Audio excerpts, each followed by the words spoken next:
근데 동아씨 같은 경우는 1-2 때 정책학교는 안 들으시지 않았나요? 아 아니요, 저는 1-2 때 정책학교를 들었어요. 아, 같은 수업이었어요. 같이 들었잖아요.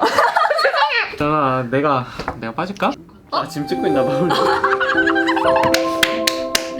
그 처음에 보였는데? 안녕하세요 여러분. 여러분들의 수강 신청을 도와줄 부학생회장 신동호. 세탁기획 반장 이기영. 대면식장 최성희입니다.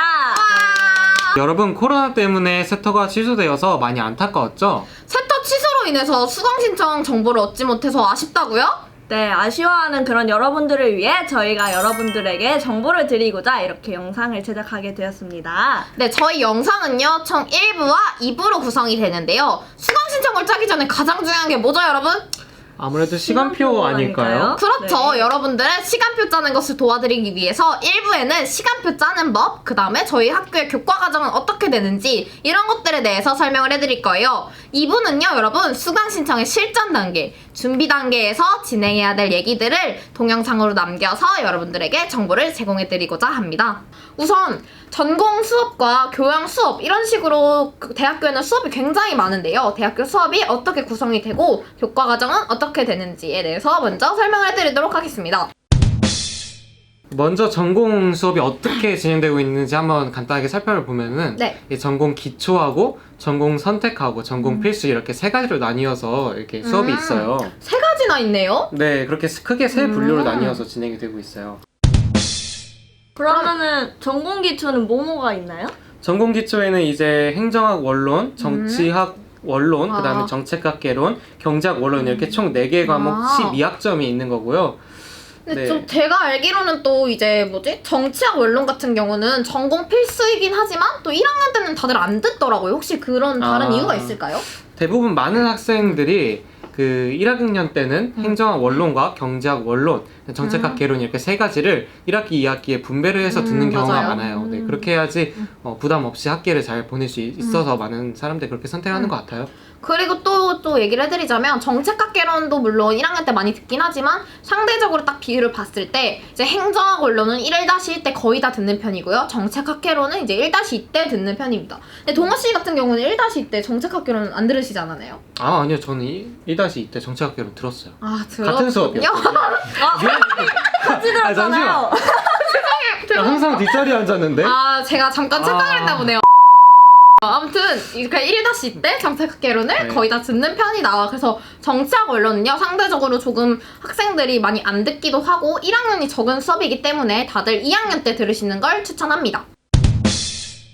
네, 다음은요 이제 교양 에 들어가기에 앞서서 또 전공 기초만 있는 게 아니죠. 전공 아까 정우 씨가 얘기했던 것 중에서 전공 필수, 그 다음에 전공 선택수 있잖아요. 그 다음 중요한 전공 필수에 대해서 소개를 해주시겠어요? 전공 필수는 현재 7개의 과목이 있는데 그 중에서 저희가 이제 꼭 들어야 되는 과목이 6개의 과목이 있어요. 그래서 그 7개의 과목 중에서 6개를 선택하셔서 들으시면 되고, 그거는 1학년, 2학년, 3학년, 4학년 상관없이 들을 수 있는데 많은 경우에 있어서 2, 3, 4학년 때 듣는 경우가 많죠. 그리고 여기에 관련돼서 조금 더 꿀팁을 하나 더 드리자면은 이제 학년별 이제 대상 강좌 과목이라는 게 있어요. 만약에 헌법 과목이 3학년 대상 과목이다 하면은 그건 3학년을 대상으로 좀 수강 인원이 많이 열리는 편인데요. 그래도 2학년, 4학년이 들을 수 있습니다. 하지만 학년별로 이제 만약에 3학년 과목 대상이면은 TO라고 하죠. 인원수가 조금 열리기 때문에 이제 그런 점도 참고해서 수강 신청을 시간표 짤 때 참고하시면 좋을 것 같습니다. 다음은 동호 씨가 이제 그 다음에 전공 필수에 대해서 얘기를 해주셨는데 전공 선택이 있는데 솔직히 저는 전공 선택이랑 전공 필수가 무슨 차이가 있는지 아직도 잘 모르겠거든요. 전공 필수 같은 경우에는 이제 조금 행정학과라면 그래도 들어야 된다라고 하는 그런 과목이라고 좀 생각을 하시면 될 것 같고, 전공 선택도 물론 들어야 되는 과목인 건 맞지만 좀 다양한 관심을 갖고 있는 학우들을 배려해가지고 좀 넓은 분야의 학문들을 좀 접해볼 수 있는 그런 과목들이라고 생각을 하시면 될 것 같아요. 그러면 행정과 관련해서 뭔가 상대적으로 자유로운 그런 학과 선택이 가능한 게 이제 전공 선택이라고 생각하면 되겠네요. 네, 그렇게 생각하면 되죠. 네. 네. 그러면 동호 씨가 이제 전공에 대해서 잘 설명을 해주셨는데 사실 대학 수업은 여러분 이제 전공 수업과 교양 수업으로 대표적으로 두 가지로 나누잖아요.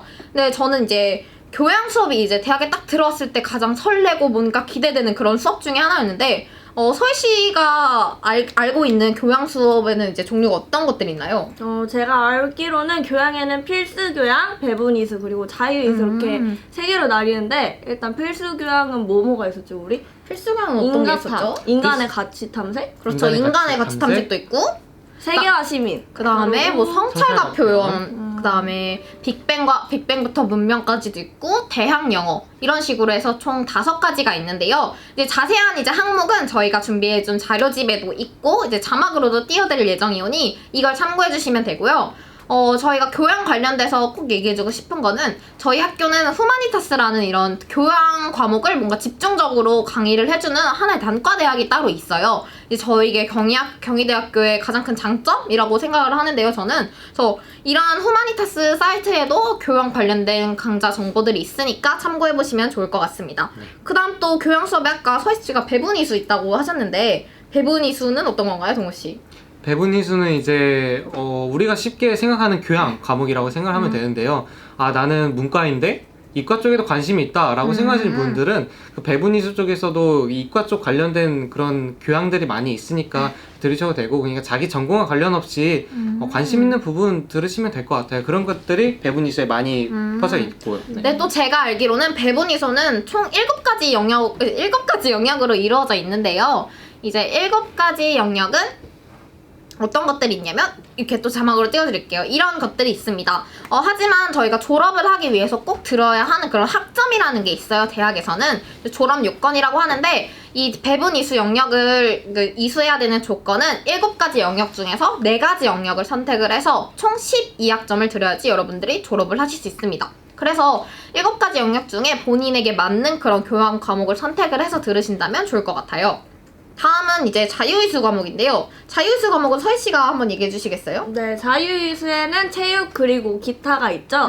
일단 체육은 몇 학점을 채워요? 자유이수 총 그래서 6학점을 채우는 게 맞나요? 자유이수는 3학점만 채우면 됩니다. 네, 서희 씨가 아직 잘 모르지만 여러분들 이런 걸 통해서 서로 배우셨으면 좋겠어요. 저도 이제 배워가네요. 이제 서희 씨도 하나 배웠습니다, 오늘. 네, 그래서 자유이수 과목은요, 총 3학점만 들으면 되고요. 자유이수 과목에는 아까 서희 씨가 얘기해준 것처럼 체육과 기타로 이루어져 있는데, 기타에는 제가 들었던 뭐 생활 속의 법이라던가 이런 좀 배분이수 과목에는 포함되지 않지만 여러분들의 교양을 쌓는 데 도움을 줄 수 있는 그런 강좌들이 있습니다. 솔직히 이제 체육 같은 경우에는 1학점이기 때문에 이제 고학번들이 뭔가 학점을 채우기 위한 용도로 사용이 되기도 하지만, 여러분들이 만약에 체육 쪽에 관심이 있다, 이런 것들에 대해서 배워보고 싶다 하시는 분들은 이런 배분이수 과목을 제외한 자유이수 과목을 활용해도 좋을 것 같습니다. 정말 다양한 게 많아요. 체육 같은 경우에 뭐 국선도, 정말 많더라고요. 맞아. 국선도? 무슨 국선도를 처음 들어봤어요. 맞아요. 한강에서 배 타고 막 그런 거. 수상스키. 맞아요. 제 친구 중에 이제 저희 동기 중에 한 명이죠. 그 친구가 1-1 때 이제 수상스키 과목을 들었나? 맞아요. 들었는데 이제 여름 방학에 다 같이 모여서 배를 타고 이제 수상스키를 그게 진짜 좋은 게 네. 이제 학기 중에는 수업 하나도 안 나가도 되다가 갑자기 이제 여름 방학 때 한 번만 나가면 되니까 그게 출석 인정으로도 되고. 맞아요. 하지만 난이도가 조금 쉬운 거에 따라서 학점 역시 1학점, 좀 낮은 단위의 학점이라는 거 참고해 주시면 되겠습니다. 네, 교양 설명은 다 끝났는데요. 교양 수업 말고도 제가 아까 얘기했던 졸업 요건에 또 빠질 수 없는 것들이 있죠? 네, 그쵸. 네. 저희 졸업 요건에는 영어 수업을 꼭 3강좌 이상을 꼭 들어야 졸업이 가능한데요.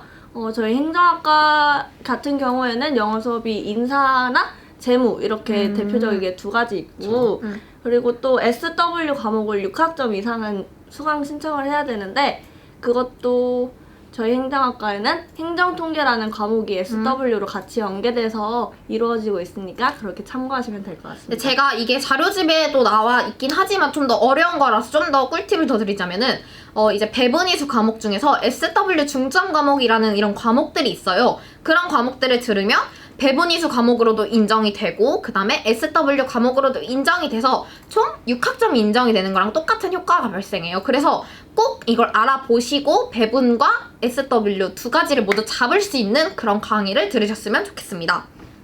네, 이렇게 저희가 4가지 총 교과 과정을 알려드렸는데요. 저희가 알려드린 전반적인 교과 과정을 가지고 다음 영상에는 본격적으로 시간표를 한번 짜보는 꿀팁을 알려드리도록 하겠습니다.